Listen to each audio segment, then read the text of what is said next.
Welcome back, guys. This is going to be part 2 of this Team Prime bike build series video. So the things I want to hit first are definitely going to be the suspension. We got to get those forks and that rear shock tore apart. That way we can get that stuff sent out to get anodized.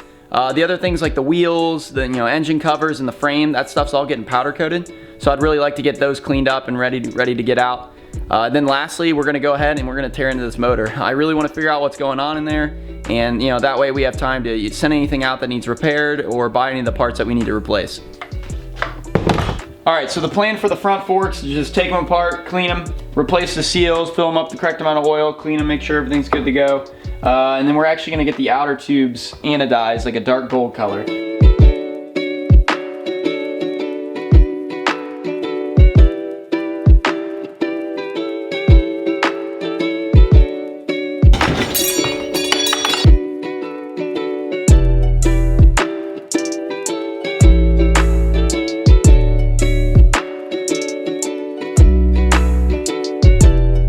Next step is we're going to go ahead and get this shock taken apart.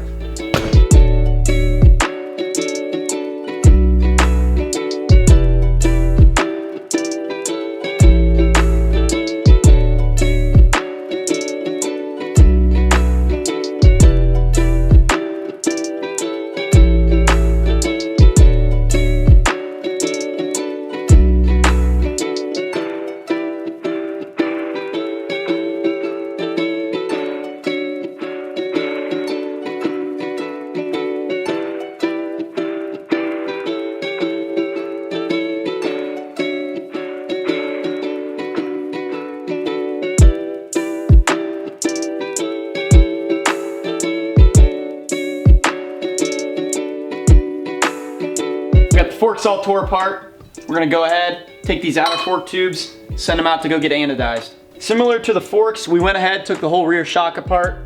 We're gonna go ahead, get this spring powder coated, and then we're gonna take the shock body and get this anodized the same color as the fork tubes. All right, so the frame's all ready to go.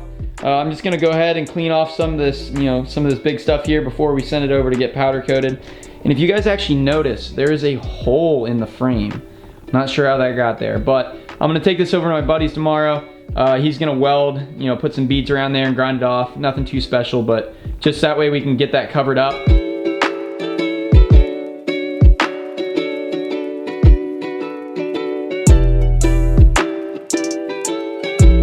All right, we got the frame all cleaned up. Got most of that gunk off, especially back in this area. Should be ready to get sandblasted and powder coated now. Like I said, we're gonna go ahead, get that hole in the frame fixed, grind that down, and then next time you guys see this thing, it'll be back from the powder coating. All right, so I wanted to show you guys this real quick before we send it out to get powder coated. I took this over to my buddy Nick Bailey today.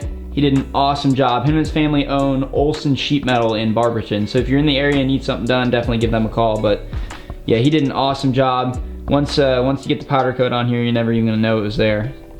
Super happy. All right, so here the triple clamps are. I haven't decided if I want to powder coat these or not yet. So believe it or not, I actually have an entire other set of triple clamps from a 2001 RM125 that I had laying around. We're actually gonna pound these off of here and get this set powder coated. That way, when we both have them done, I can really decide which one I want to use. All right, I went ahead and actually stuck these in the vise here. I think it'll really give me something solid. I'm gonna get under here, the edge, and I can sit here and beat on this thing to get it off.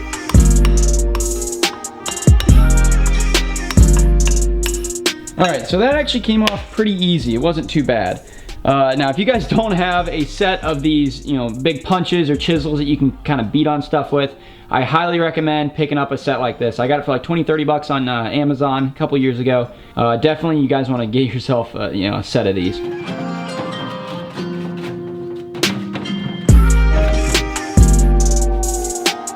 All right, here we are, all cleaned up. Not perfect, but good enough to get sandblasted and powder coated. All right, so here the wheels are. We're gonna go ahead, rip the tires off them right now.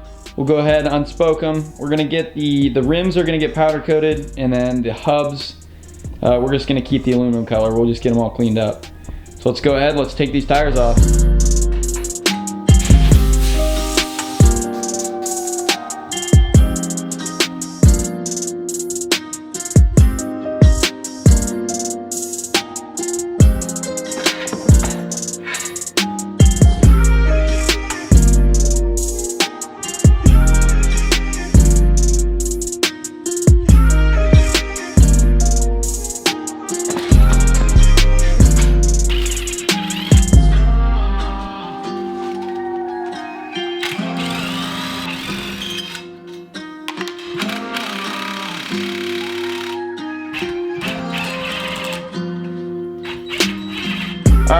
So, we still got a couple of these that I just cannot get off. We're gonna go ahead, hit them with some PB Blaster, and if that doesn't work, maybe some heat, try to get them off.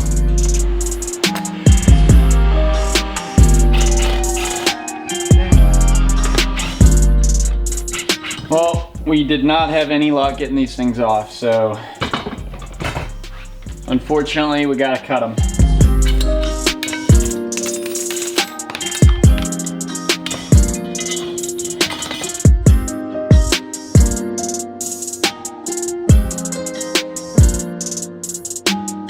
Alright, so here it all is. Unfortunately, we weren't able to save all the spokes, so we're just gonna go ahead, get new spokes for this. Clean up the hubs. We're gonna get the rims. We're gonna get these powder coated, and then, you know, most of this other stuff we can just clean up and reuse.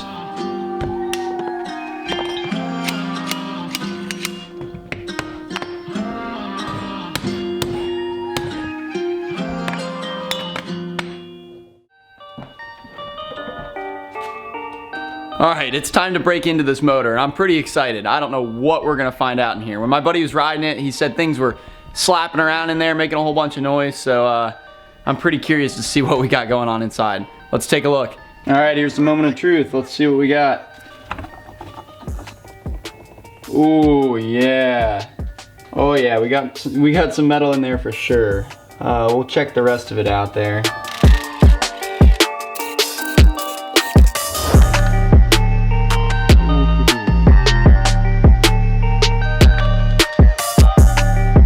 So as you guys can see, the whole bottom of this this piston skirt here broke off in there. The head is actually in really good shape. Just some carbon buildup there. We'll get that cleaned up. In the cylinder, I'm really surprised. It's actually not that bad. I don't know how much you guys can see in there, but there are no nicks, no crazy scoring or anything going on. We'll probably just we'll run the hone through it, clean it up a little bit, and I think this thing will be good to go. I'm really surprised how good this thing looks.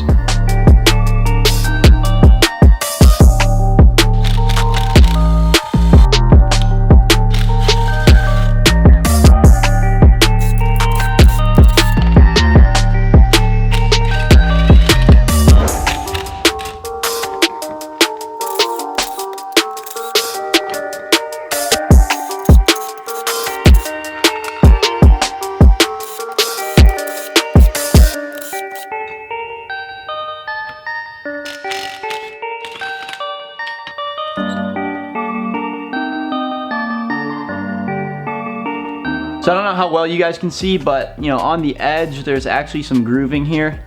It's not too bad, but just enough I can feel with my fingers.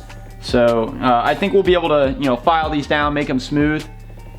We should be able to reuse this. This oil is so black and it smells so bad, like just burnt. I mean, it. Ugh.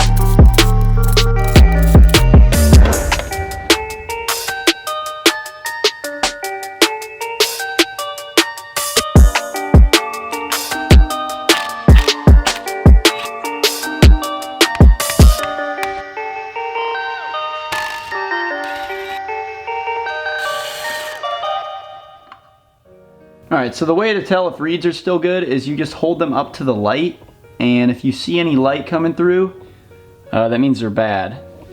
So these ones are in good shape. You cannot see any light. I just held them up, looked all around.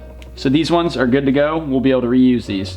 And you always want to check if there's any chipping on the edges. These ones look all good.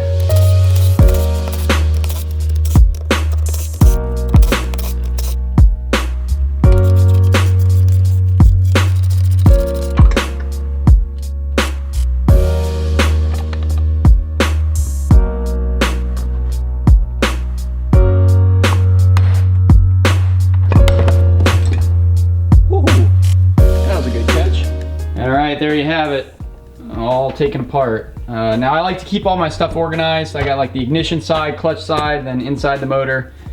Usually I stay a little more organized, but I've taken these things apart so many. I know where everything goes, so as long as you know it's in the right area, I'll be fine.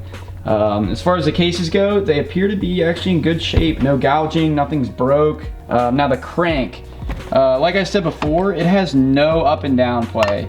I'm gonna go ahead and just replace it anyways. Since I'm not really doing anything with this, I'm actually gonna clean it up real quick, take some photos of it, and post it on eBay. So if I can get, 50, 60 bucks for it, hey, that's a, win-win there. I actually have a friend who can vapor blast, vapor hone. We're gonna go ahead, get these in the parts washer, clean them up a little bit, and then we're gonna pop all these bearings out of here.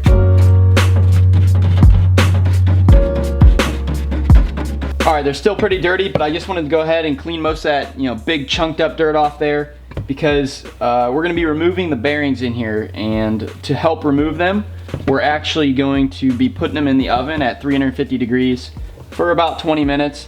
That way it'll, it'll heat up these cases, expand, and these steel bearings will be able to either, drop out or just be able to get pulled out a lot easier. So we're gonna go ahead, take out any of these bearing stops that are in here, any of the rubber seals, and we'll get these things in the oven.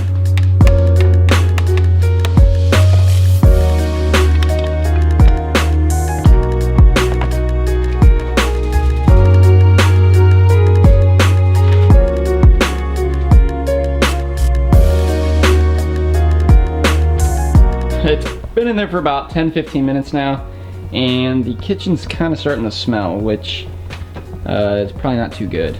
Oh boy. So we're just gonna go ahead and pull these out. I heard some of the bearings already drop out of there. We'll take them out back and we'll pop the rest of them out. All right, we got them back outside. These things are still cooking hot. 2 of the bearings just fell out while they were in the oven. And I think the rest of these should be able to come out really easily. All right, so a couple of these other bearings are basically blind bearings, so you can't hit them from behind. So we've got this one and this one. And then on this case over here, we got some of these littler ones. So I actually went ahead and picked up this blind bearing puller off Amazon. And I think basically what you're gonna do is tighten this down to expand this so it, kind of latches on there, and we're gonna slide hammer it off. Hey. That was super simple.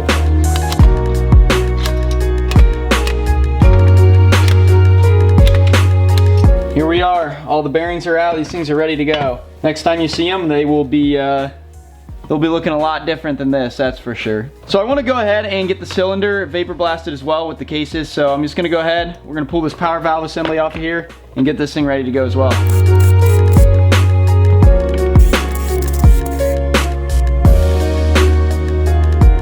Like I said before, the bore is actually in really good shape. We'll just do a quick hone before we put it back together. We'll get this stuff along with the cases out to get vapor blasted. All right, we're gonna go ahead and wrap up part 2 of this video here. We got about a month and 10 days until this thing's gotta get done. So it is crunch time. We'll see you guys next time in part 3.